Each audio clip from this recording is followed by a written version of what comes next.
જય Girnari. Good morning my all our girls. કેમ છો બધા? આજે તો હું ખરેખર બહુ થાકેલી છું. અયોધ્યા જઈને આવી છું એટલે સ્વાભાવિક રીતે થોડો થાક છે, પણ એની સામે ભગવાન રામના દર્શન કરીને આવી છું. ગુરુજી સાથે જવાનું થયું હતું એટલે સ્વાભાવિક રીતે એનર્જેટિક થઈને આવી છું. આજે ફરી એક પાછી વાર્તા કહું છું આપને. એકબીજાને હંમેશા સહકાર આપો, એકબીજાને સમજો, સમજણપૂર્વકનો આપણો વ્યવહાર બીજાને તો સુખદાયક રહે, આપણા માટે પણ સુખદાયક છે. પણ જો થોડું અન્ડરસ્ટેન્ડિંગ હોય, થોડી સમજણ શક્તિ હોય તો મોટા મોટા પ્રશ્નો પણ ઇઝીલી એમાંથી આપણે બહાર નીકળી જતા હોઈએ છીએ. એકબીજાને સાથ સહકાર આપવાની ભાવના આપણા અંદર આવે એવી સરસ મજાની વાર્તા આજે હું તમને કહું છું. એક માણસ આખો દિવસનો થાકેલો મજૂરી કરવા ગયેલો સાંજે ઘરે પાછો આવ્યો. હાથ પગ ધોઈ પોતાના ઘરની અંદર ગયો. એમની પત્નીએ સરસ મજાનું ભોજન પીરસ્યું. ભોજન આવી ગયું સામે એટલે પોતાનો નાનો દીકરો છે એને બોલાવ્યો. બાપ દીકરો બંને જમવા બેઠા છે. ભગવાનને પ્રણામ કરી અને જ્યાં થાળીમાં કોળીઓ લેવા જાય ત્યાં એણે જોયું ખીચડી છે, કઢી છે અને રોટલો છે, પણ એમાં દાજી ગયેલી ખીચડી છે, દાજી ગયેલો રોટલો છે. ખરેખર વધારે પડતું દાજી ગયેલું છે બધું, પણ છતાંય બાપે જમવાનું શરૂ કર્યું. આ બાજુ અહીંયા દીકરો પૂછે છે, પપ્પા આ તો દાજેલી ખીચડી છે, દાજેલો રોટલો છે, તમારા ગળે નહીં ઉતરે?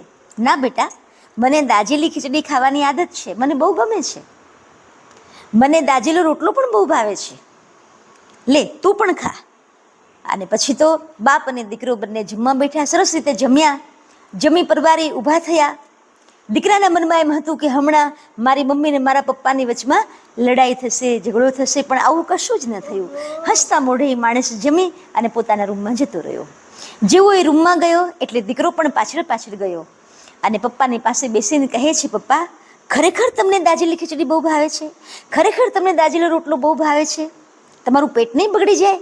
અને ત્યારે કહે છે, બેટા દાજેલી ખીચડી મને ભાવતી નથી, પણ જેમ હું થાકેલો છું એમ તારી માં પણ આખો દિવસ ઘરનું કામ કરતા એ પણ થાકી ગઈ હોય ને, એટલે મને એના ઉપર ગુસ્સે થવાનો કોઈ અધિકાર નથી. મારે એના ઉપર ગુસ્સે ન થવાય. તો કહે, પણ પપ્પા તમારું પેટ બગડશે તો? અને ત્યારે કહે, દાજેલી ખીચડી કે દાજેલો રોટલો કદાચ મારું પેટ બગાડશે, પણ એ દાજેલી ખીચડી ખાધા પછી પેટ સારું થઈ જશે. પણ જો મારા મોઢામાંથી કટુ વચન નીકળશે અને તારી મમ્મીનું દિલ જો દાજી જશે, તારી મમ્મીનું દિલ જો દુભાશે, તો એ જિંદગીમાં ક્યારેય એની કોઈ રિપેરેબલ નથી, એની કોઈ દવા નથી, આખું જીવતર બગડી જશે.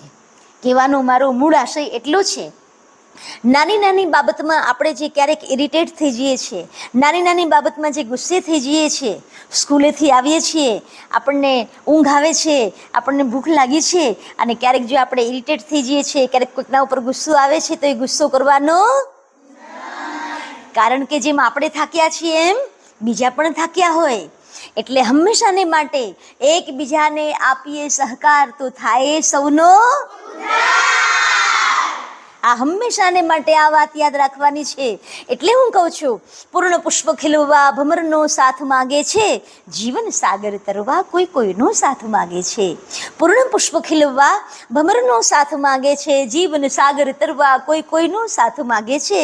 નથી થતા કાર્યો એક સિદ્ધ એક હાથે, નથી થતા કાર્યો સિદ્ધ એક હાથે, અંતે આ દેહ પણ કફનનો સાથ માગે છે, અંતે આ દેહ પણ કફનનો સાથ માગે છે.